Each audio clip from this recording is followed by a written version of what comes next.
Encima que no tengo muy buenas noticias del lado de la macroeconomía, empezamos así. Pero bueno, vamos a ver cómo nos levantamos. Bien, tengo ganas de...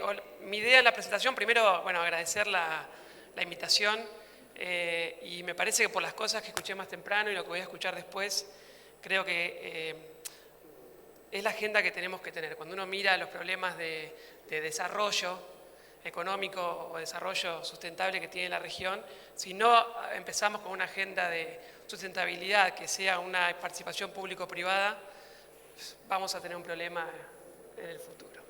El plan de la presentación en el poco tiempo que tengo es primero hablarles un poco de qué está pasando en el mundo. El mundo está cambiando bastante, tenemos algunas nubes, que para algunos países ya es una tormenta, podemos decir, pero digo, aquello que era un viento de cola se transformó en un viento de frente y les quiero contar un poco qué está pasando y cuáles son las perspectivas hacia más adelante. Después quiero bajar a ver algo de la heterogeneidad de los países, cómo estamos lidiando cada uno de nuestros países con ese nuevo mundo, porque hay muchas heterogeneidades que mencionar. No son todos los países iguales, no todos estaban igual de preparados para lo que está pasando ahora. Y por último, quiero irme más hacia una cuestión más estructural, a pensar un poco problemas más allá de la volatilidad, de los problemas macro de corto plazo que tenemos, sobre qué factores estructurales pueden estar dándonos oportunidades y desafíos hacia adelante. Como siempre, ahí va a estar el optimismo y, como decimos acá en Argentina, estamos condenados al éxito, ¿no? En Brasil hay una frase que supuestamente dijo De Gaulle en los 40, que es Brasil es el país del futuro y siempre va a ser el país del futuro. Bueno, esperemos que un día nos toque, pero es verdad que cuando uno mira las tendencias mundiales a largo plazo, hay oportunidades que tenemos como región, ¿sí? Mientras tanto tenemos que resolver la macroeconomía de corto y esa es la parte más negativa que les voy a empezar a mencionar. Bien, primera cuestión,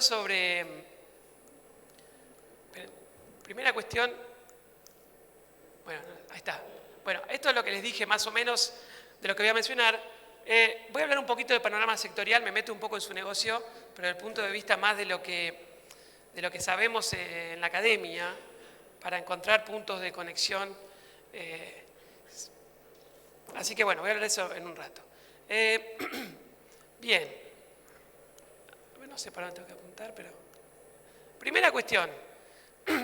Perdón, por muchos años los países emergentes venían creciendo a tasas muy aceleradas. Entonces se hablaba de la convergencia. En un momento todos los países vamos a ser países de ingresos altos. 2006, esa es la discusión. Bueno, ese debate ahora en el corto plazo, 2015, 2016, el próximo año, está en duda. Después de la crisis de 2008, las economías avanzadas tuvieron el impacto de la crisis financiera, salieron y crecen a las tasas parecidas a lo que tenían antes, cuando el mundo emergente crece a casi la mitad perdón, de la tasa que tenían antes. Fíjense, perdón, cuando uno compara el promedio. Entonces, primera cuestión, el crecimiento global no es lo que era, pero particularmente para el mundo emergente, que hasta hace 5 o 6 años se pensaba que iba a ser una trayectoria sostenible hacia igualarse en PBI per cápita a algunos países de ingresos altos. Hoy en día, por lo menos en el corto plazo, eso está en duda. Primera cuestión. Segunda cuestión del mundo, segundo cambio de reglas globales. El dólar empieza a encarecerse. ¿Por qué nos importa eso? Nos importa porque muchos de los países de nuestra región tienen su moneda en algún punto atada al dólar. Es difícil salirse de la paridad con el dólar cuando el dólar se empieza a encarecer. Lo sabemos porque todos los países que ustedes viven y nosotros también estuvimos devaluando este periodo, estuvimos depreciando nuestras monedas para ver si podíamos ganar competitividad, pero no es una tarea fácil. Hay muchos desafíos asociados a que si devaluás se te puede acelerar la inflación, es un caso como el de Argentina, otros países más en América Central que están dolarizados, si devaluás puedes tener un problema con las deudas, por ejemplo la deuda corporativa. Con lo cual, cuando el dólar se encarece, para nosotros, los macroeconomistas de la región, decimos, vamos a ver cómo estamos porque esto es una mala señal. Fíjense, de hecho, los dos periodos donde el dólar se encareció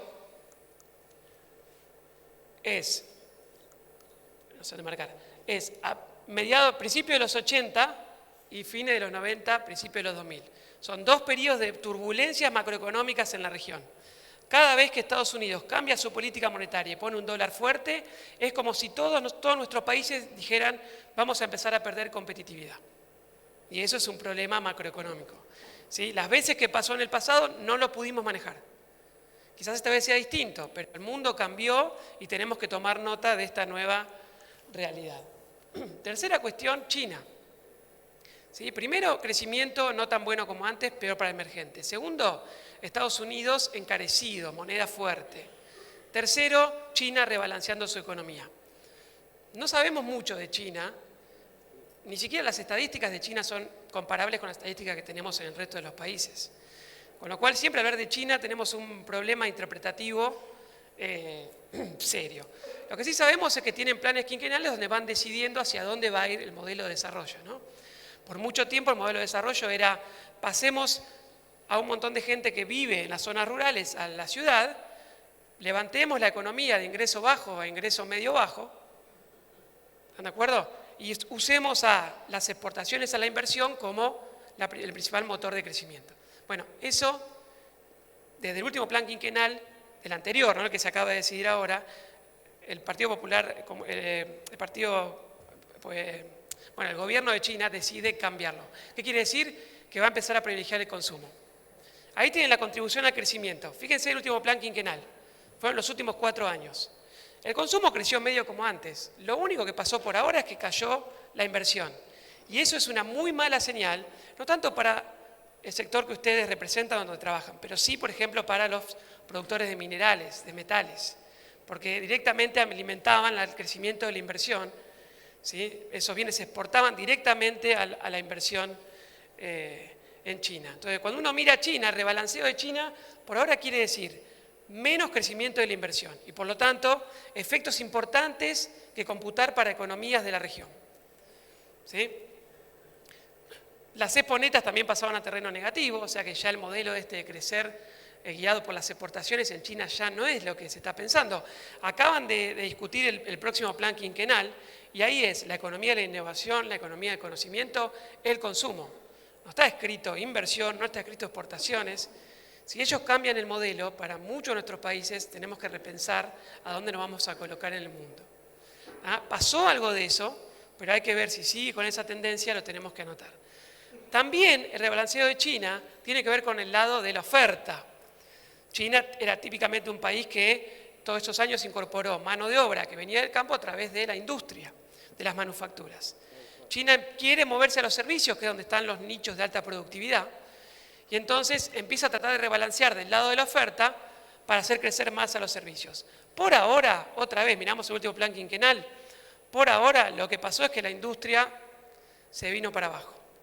¿Sí? Por ahora no es que los servicios de China crecen a tasas muy altas, no es fácil cambiar la estructura económica, inclusive para una economía planificada centralizadamente, ¿no? Lo que es un plan de pronto no ocurre. En China, de hecho, es algo que a nosotros nos gustaría, que dicen, vamos a empezar a consumir más. Es como un sueño para un latinoamericano. ¿Entienden? Porque nosotros siempre consumimos por encima de lo que tenemos. Y no lo lograron. No es fácil, tiene problemas. Al final del día, lo que uno ve en China es, están cambiando muy lento su estructura, nos afecta, pero principalmente ese cambio de estructura implica un crecimiento lento. Lento para los estándares de China, que quiere decir crecer a la mitad de lo que crecía. Crecía a tasa de 2 dígitos, 13% al año. Por supuesto que las estadísticas de China son siempre dudosas, porque como les dije al principio, no sabemos bien cómo miden las cosas. Pero ahora crece a 6%, 6.5%, es el plan para los próximos 5 años. Hay que prepararse para ese mundo. ¿Sí? China va a rebalancear, pero el principal efecto que tiene es que crece menos. Y eso es una mala señal ahora, no solo para aquellos que alimentaban la inversión de China, sino a los que estaban pegados a su crecimiento. Y ahí entramos todos nosotros, todos nuestros países. Bien, ¿qué implicancias tiene ese nuevo mundo? Ese nuevo mundo que cambió en las 3 cosas que le conté. Primero, el crecimiento global. El nivel de comercio internacional, la tasa de crecimiento del comercio internacional del año 2003, del promedio 2003-2008, era de 2 dígitos, arriba de 15% en volumen. Casi no había pasado en la historia. Uno veía las relaciones de Argentina, como siempre estuvimos un poco fuera de todo esto, ¿no? Nosotros lo pensamos más en contrafáctico, ¿no? Pero para el resto de los países, Cuando uno mira la economía mundial, las tasas de nivel de comercio sobre PBI son las más altas de toda la historia, inclusive del primer modelo agroexportador, lo que decimos nosotros, ¿no? La primera globalización. Bueno, ese mundo ahora en el corto plazo ya no está disponible. Cuando uno mira el volumen de exportaciones, los emergentes ahora exportan más o menos lo mismo que el año pasado en volumen. Y de hecho es interesante, la OMC acaba de sacar un reporte y dice, por primera vez en décadas, por lo menos 2 décadas, las economías avanzadas el crecimiento de las exportaciones de las economías avanzadas va a ser más grande, más alto que el de las emergentes. O sea, ahora en Europa las exportaciones van a ser la clave del crecimiento, cuando antes era nuestra clave de crecimiento. Entonces, hay un primer efecto importante y es, por lo menos en el corto plazo, en los próximos 2 años, hay que pensar que el boom de comercio que teníamos no está más. Listo. Ahora, y esto para América Latina, después vamos a los números, es particularmente cierto, pero todo el mundo emergente se está retirando de esa dinámica exportadora que tenía antes y ahora aparece lugar para el mundo avanzado que en realidad el crecimiento de las exportaciones es parecido al de antes de la crisis. El tema es que los que se rezagaron es el mundo emergente, que vimos que crece menos y ahora vimos también que exporta menos. Segunda cuestión asociada, por supuesto, los precios reales de las materias primas, ¿no? Dividido un índice de manufacturas, tuvieron caídas fenomenales en los últimos años. En algunos metales, en metales y minerales fue un poco más lento, obviamente en combustibles, como siempre, históricamente es muy volátil, tiene mucha fluctuación. Alimentos es mucho más suavizado también, pero en todos los casos tuvimos caídas de magnitud de computar en los últimos, si uno pone los últimos 2 años, fíjense que son números grandes. Energía, por supuesto,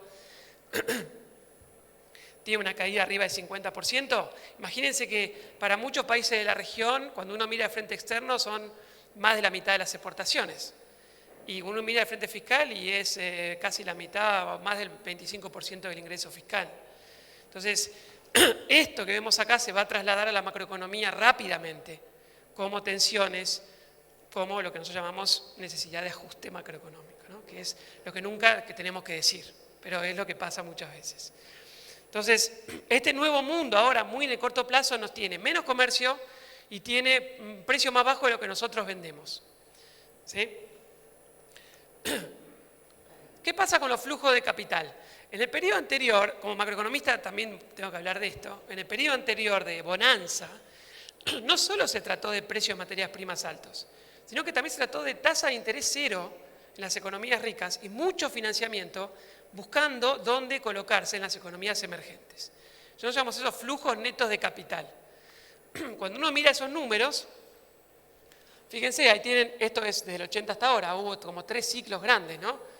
De entrada de capitales, ahora estamos empezando un periodo de salida de capitales. Salidas netas de capital. Obviamente hay países, en China esto está pasando muy fuerte porque están tratando de liberar los controles de capital, es una economía muy grande, entonces cualquier movimiento que haya de capitales en China es un movimiento global. Pero inclusive sacamos a China e India, fíjense que la caída se va casi cero la entrada de capitales a todo el mundo emergente. Entonces, cuando uno mira la buena suerte o la mala suerte que te puede dar el mundo, ahora estamos en las antípodas de lo que ocurría antes. Menos comercio, peores precios para lo que exportamos y encima no tenemos financiamiento barato y disponible para capear ese temporal que acabo de mencionar. Entonces, cuando uno mira las implicancias, las 3 implicancias que mencioné, esto es una especie de tormenta perfecta. Ahora, como dijimos, y ahora voy a pasar al panorama regional, ya pasó esto en el pasado, ya nos pasó, ya marqué 2 periodos donde pasó. Ustedes y los que son más grandes acá vivieron sucesivas crisis en la región y muchas asociadas a un cambio en el entorno global, que no lo pudimos manejar. La pregunta es si esta vez es distinto.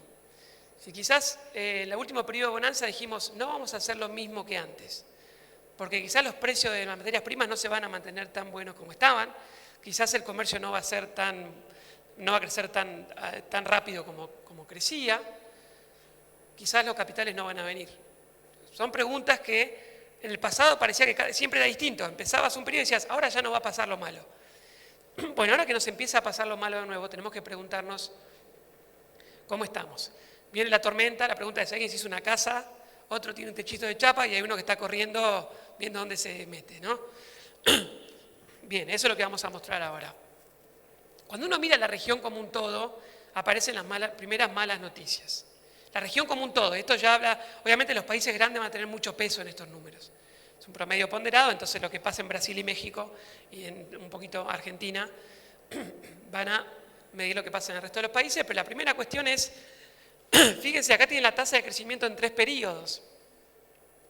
¿Sí? El periodo de bonanza, el periodo de crisis subprime y después, el rojo, y después tienen el periodo de los últimos 2 años con una proyección para 2016 que acaba de sacar la CEPAL, que es más o menos la misma que sacó el BID también ayer.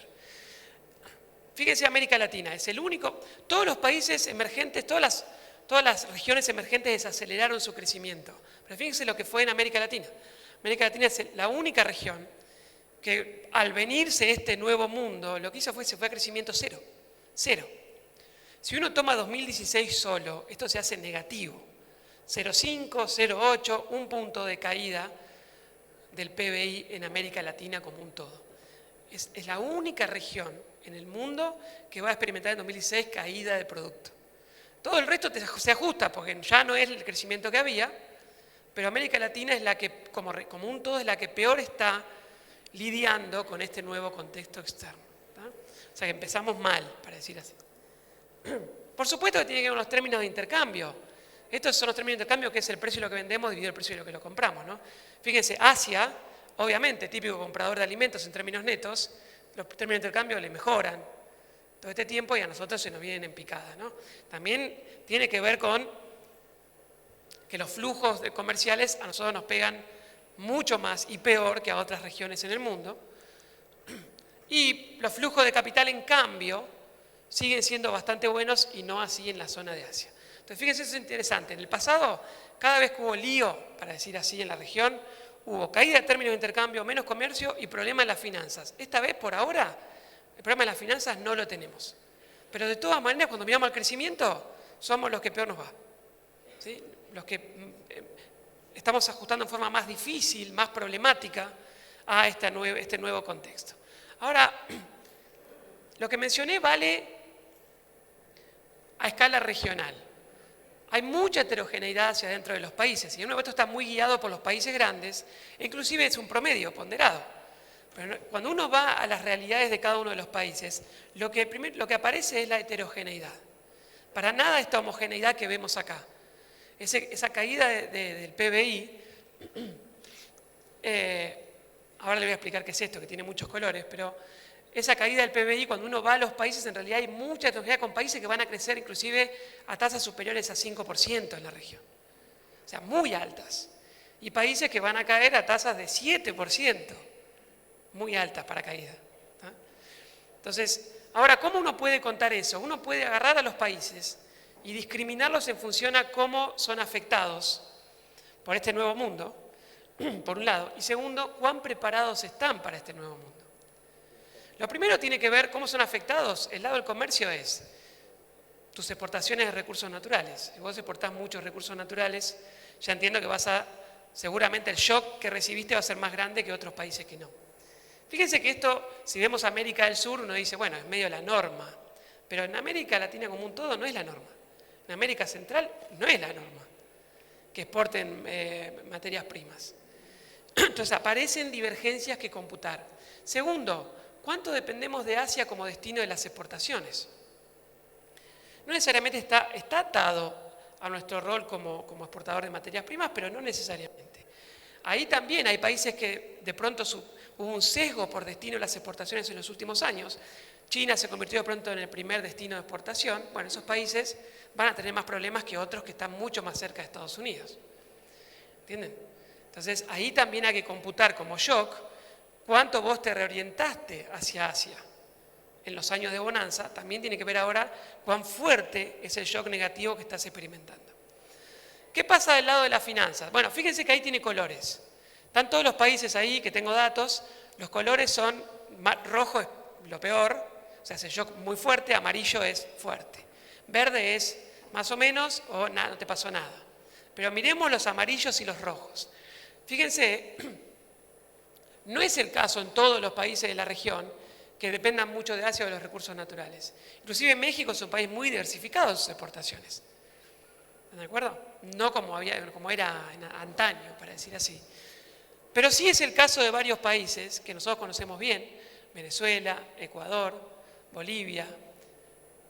Fíjense ahí, Brasil y Argentina son diversificados, aparecen en verde, pero algo vamos a hablar de eso. Chile, por supuesto. Dependencia de Asia, también aparecen países en amarillo y rojo. Y aparece una tercera fuente de shocks, que es ya no del lado comercial, sino del lado financiero. Yo les dije, el dólar se va a encarecer, se está encareciendo. Eso quiere decir que la deuda que tienen las empresas y los países en dólares, medido en su propia moneda, sube. Entonces tienen problemas. Países que están muy conectados a las finanzas internacionales, tienen mucha deuda externa, son países que si Estados Unidos llega a subir la tasa de interés, como viene anunciando, ahora subió un poquito, dice no lo hago, veo, mejor no, esperemos un rato. Si la llega a subir un poco rápido, se puede armar una especie de turbulencia financiera que, para los países que dependen mucho de la deuda externa, puede representar un problema. Por ahora, como vimos recién, los capitales siguen viniendo a la región. O sea, por ahora puede haber un repricing del riesgo pequeño, pero en principio no hay tanto problema en las finanzas. Ahora, hay que prepararse para un mundo donde si Estados Unidos sigue con una moneda fuerte y con una tasa de interés un poco más alta, los capitales van a mirar a Estados Unidos, van a volar a la calidad, y para esos países va a ser un problema. Cuando miramos ahí, hay países que inclusive por las malas razones, como nosotros estuvimos fuera de los mercados, Argentina, entonces ahora eso te juega a favor, pues no te endeudaste con nadie. Aparecen sí países en rojo y amarillo que computar. Eso sería este lado. Ahí uno tiene los shocks. ¿Cómo te pega ese nuevo mundo? Del otro lado aparece qué capacidad de respuesta tenés. Y rojo va a ser nada, amarillo va a ser un poquito, verde va a ser tener flexibilidad, poder responder frente a lo que ocurre. ¿En qué variables? En 3 variables. Tipo de cambio, fundamental. Si vos tenés un problema de competitividad, lo primero que tenés que hacer es, en el corto plazo, depreciar tu moneda. No todos los países pueden hacerlo. Sea, dijimos antes, porque tienen inflación acelerada, entonces si no voy a sumar otra fuente de inflación a lo que está pasando. ¿De acuerdo? Sea porque tienen un problema de endeudamiento, dependencia de financiamiento, entonces si devalúan se puede ir el financiamiento. ¿Sí? Eso sería capacidad para mover el tipo de cambio, es clave en este periodo. Ahí, como vemos, hay mucho amarillo, no hay rojo por suerte. ¿Sí? Bueno, obviamente Puerto Rico, fíjense, Ecuador, como está dolarizado, aparece en amarillo porque lo que tiene es poca deuda externa, le juega a favor una parte, pero negativo otra parte. Aparece el riesgo fiscal, el tema de la deuda pública, siempre hablamos de esto los macroeconomistas. Cuando tenés que gastar es el momento donde tenés problemas, porque nadie te presta.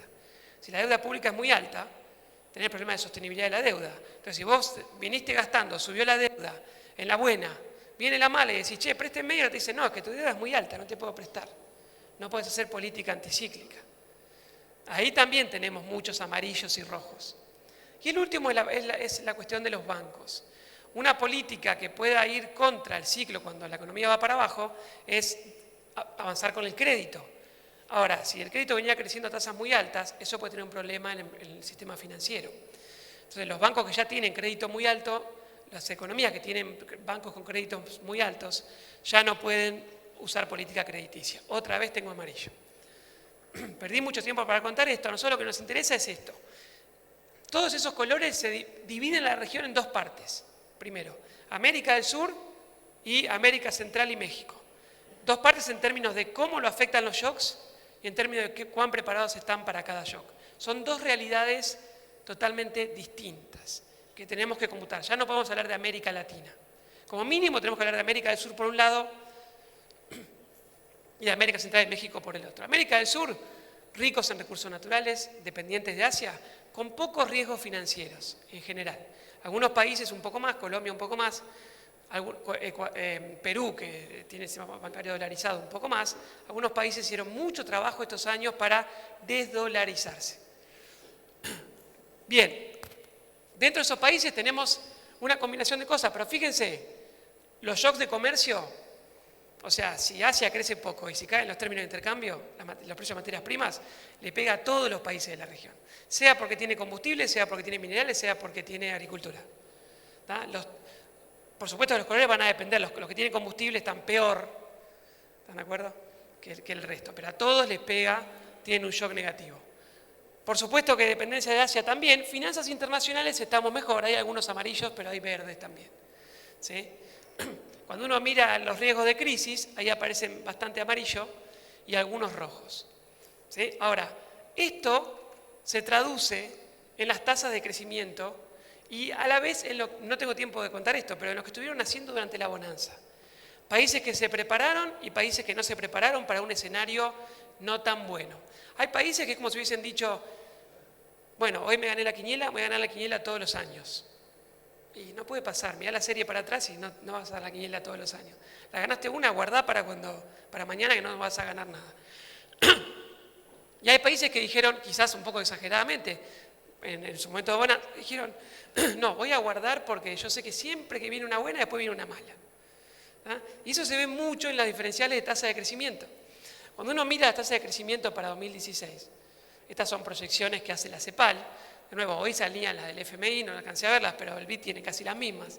Fíjense cómo le da, tenemos países que van a crecer a tasas altas, como Bolivia, por ejemplo. ¿Sí? Perú que tuvo el tipo de cambio todo el tiempo, no dejó que se aprecie.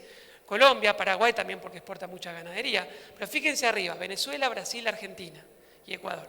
Obviamente Venezuela está como en otra categoría por los problemas que tiene. Imagínense que el 98% de las exportaciones de Venezuela es petróleo o algún derivado del petróleo. O sea, es muy difícil manejar esa macroeconomía y también no generó los mecanismos de defensa para el momento donde el petróleo podía llegar a seguir este camino.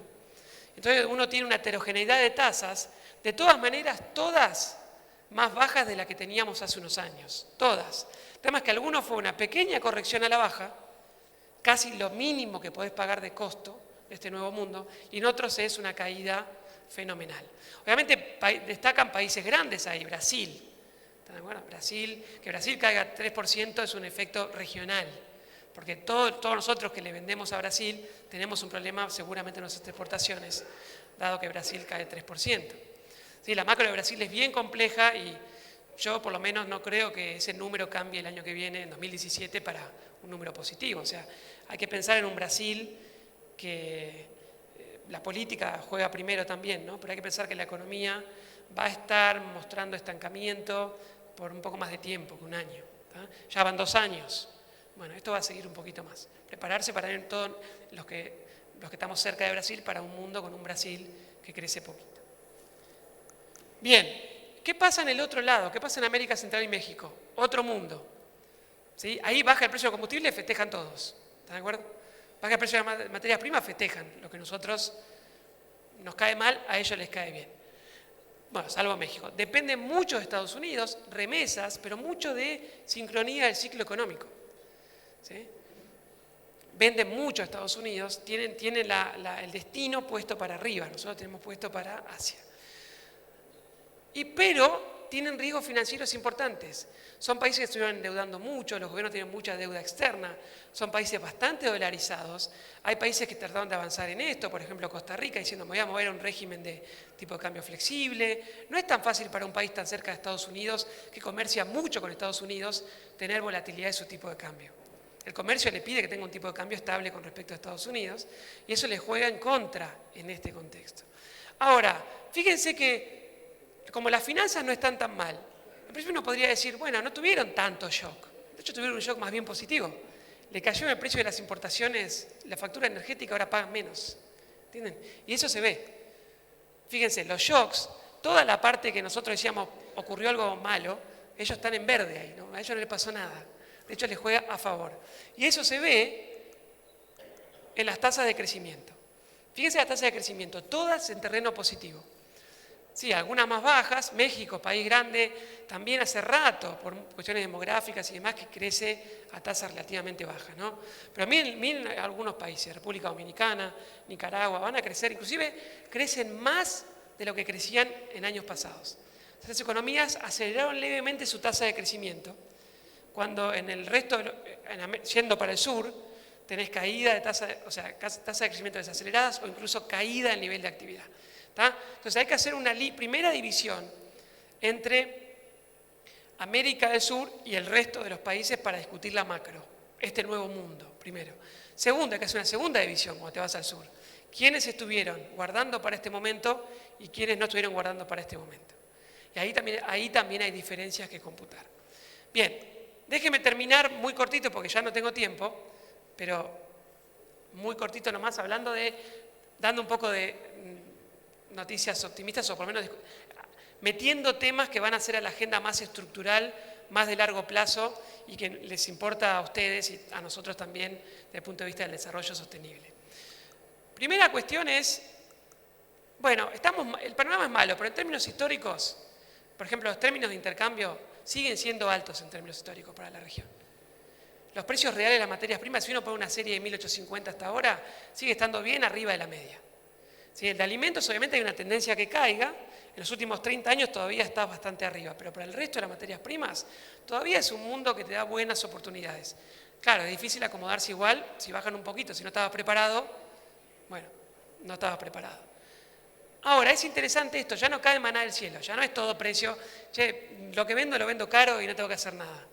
La agenda que ustedes discutían y que se habló más temprano sobre innovación, ahora empieza a ser importante para el desempeño macroeconómico, para el desarrollo sustentable de ese país. Ya no solo a nivel sectorial, a nivel de retorno privado. Ahora tenés que buscar competitividad por fuera del precio alto. Ya no va a ser el precio alto de tu materia prima lo que te dé un lugar en el mundo. ¿Sí? Entonces hay que empezar a discutir eso. Ahora, más allá de esto, lo de arriba vale para los próximos 3-4 años. Ahora, si uno mira una agenda 2030, 2050, ahí hay que empezar a hablar de optimismo para nosotros. ¿Por qué? Del lado de la demanda, piensen en la demografía. Los países ricos están envejeciendo. Los países emergentes están todos entrando en una etapa con población activa. ¿Sí? Eso quiere decir que son países que van a demandar mucho. Lo vimos ya con lo que pasó con la transición demográfica de China. Pero viene India y después viene África. O sea, el mundo emergente va a empezar a copar la escena internacional. Porque si vos tenés mucha más gente trabajando, aunque sea con productividad más baja, con un ingreso medio bajo o medio bajo, cambiás el mundo. Y es lo que hizo China. A China le sirvió también para ahora ser un país de ingreso medio alto. Pero cambió todo el mundo. Y eso va a empezar a pasar con India. Y después va a pasar con África. Entonces, el lado de la demanda son unas buenas noticias. Va a haber mucha gente. Se habló antes, eso va a generar fricciones. Como dijo Gustavo, seguramente, porque hay mucha más gente que alimentar. Pero para nosotros es una buena noticia. No es que la demanda, no es que todo el mundo se va a mover como se mueve Europa ahora envejeciendo. No, hay una parte del mundo que está renaciendo y que va a empezar a copar. Cuando uno mira las proyecciones demográficas, a África le va a tocar después de 2050. Todavía ahora es el tiempo de Asia. ¿Sí? Por eso quiere decir que va a haber mucha gente para alimentar. Mucha gente para alimentar. Segunda cuestión relacionada con el acceso de los mercados. Tenemos que discutir esto también. Ahora ya no es solo competencia entre empresas, hay gobernanza porque hay cadenas de valor. El acceso a los mercados ya se discute mucho menos por precio que por un montón de estándares que hacen a la competitividad, a la sostenibilidad, a la certificación, un montón de cosas que nosotros tenemos que esforzarnos para conseguirlo. Ustedes a nivel del sector privado, pero el sector público como primero en la agenda. ¿Sí? Ya buscar la competitividad por fuera del precio, ya no te compito solo por precio. Imagínense lo que hizo, por ejemplo, Uruguay, hoy mencionaban lo de los suelos, imagínense lo que hizo con la carne. Estaban certificando, haciendo la trazabilidad de la carne. Vos podés con el GPS ver dónde estaba esa vaca, en qué lugar se crió. Bueno. Y también del lado de la producción, lo que mencioné antes. Hay cambios del lado de la producción, que ahora, en el poco tiempo que tengo, ya voy a mencionar. Ahí hay un montón de publicaciones que tenemos, ahí es espacio publicitario, pero ya no tengo tiempo, que tenemos nosotros en la red sudamericana que investigamos sobre recursos naturales y desarrollo, todos economistas de toda la región. Pero quiero nomás cerrar con esto. Temas que a mi entender o a nosotros, como discutiendo en la academia con otros investigadores de la región, nos parecen los más relevantes para el sector, por lo menos para meter en la agenda y que ustedes van a empezar a discutir. Primero lo que dijimos recién. Asia, le toca a Asia, y después, obviamente, India, después África, le va a tocar ser los líderes del mundo, en el sentido de los demandantes del mundo. Son países de ingreso medio-bajo, ¿sí? Que van camino a ser ingresos medio-altos, no tan alto como nosotros. Hay que pensar qué tipo de bienes tenemos que colocar ahí. No vamos a llegar a la pirámide del consumo mundial. Eso ya está copado por los europeos, bueno, BMW no vamos a vender. Ahora, a ese grupo que se va a ensanchar de clase media mundial, nosotros tenemos que pensar qué tipo de preferencias tienen, cómo tenemos que cambiar cosas que hacemos para entrar ahí. ¿Tá? Pero tenemos una oportunidad inmensa, inmensa. Segundo, cadenas de valor. No podemos ya discutir sectores, no existe más discutir sectores, ustedes lo saben bien porque trabajan ahí. Ahora, yo les digo, las estadísticas económicas no miden cadenas de valor, yo no puedo ver cadenas de valor. Entonces digo, no, el iPhone se hace en China, el 5% de valor agregado se queda en China. ¿No? El resto se va a lo que pone, al que tuvo la idea, al que pone los insumos de alto valor y al que lo vende. Eso nosotros todavía no tenemos estadísticas para medirlo. O sea, hay una tarea ahí grande en el sector público para empezar a pensar las cosas de otra manera. Seguro agroindustria en vez de agricultura es un avance, pero también hay que agregar servicios. Y hay que discutir en términos de cadena, ya no hay sector. Imagínense el sector TIC, Tecnología de la Información y Conocimiento. No es un sector. Si está en todos lados. Es como el dinero, ¿entienden? No es un sector, está en todos lados.